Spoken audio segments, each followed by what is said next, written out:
For months, Shane Dulgeroff had watched NFTs, or non-fungible tokens, for pieces of digital art, baseball cards and other collectibles sell for mind-boggling amounts. Then, the 27-year-old California real estate broker had an idea. What if he commissioned a digital rendering of a home that he owned and auctioned it off as an NFT, along with the real-world property?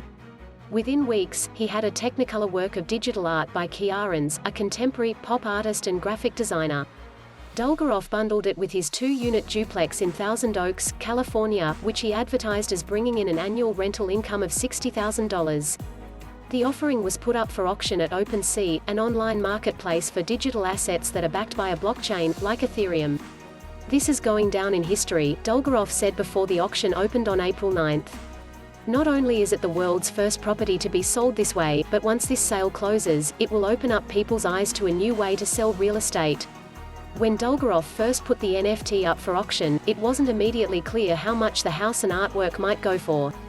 But given the booming market for NFTs and the established and reliable rental returns on the investment property, along with the bragging rights of having bought a property through an NFT, he envisioned it could bring in a huge number. "I keep seeing this number, $20 million, he said at the time. "It could be in that ballpark." He noted that an NFT of a digital rendering of a home had recently sold for $500,000. Just that alone, he said, made him think his offering would sell for more. "That's just a rendering.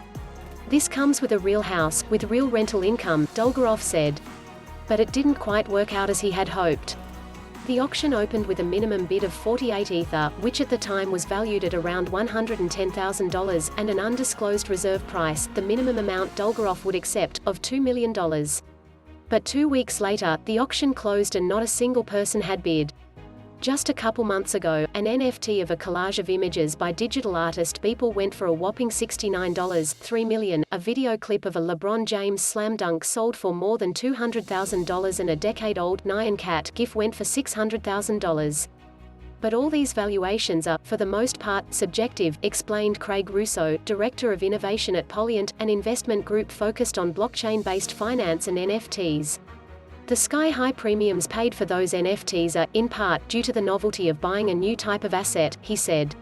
Each piece that has sold has typically been a one-of-a-kind digital artwork or collector's item attached to this new form of crypto investing, and people were willing to pay extra for the bragging rights alone.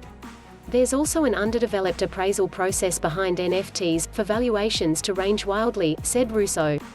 And that's where Dulgeroff's NFT faced one of its biggest hurdles.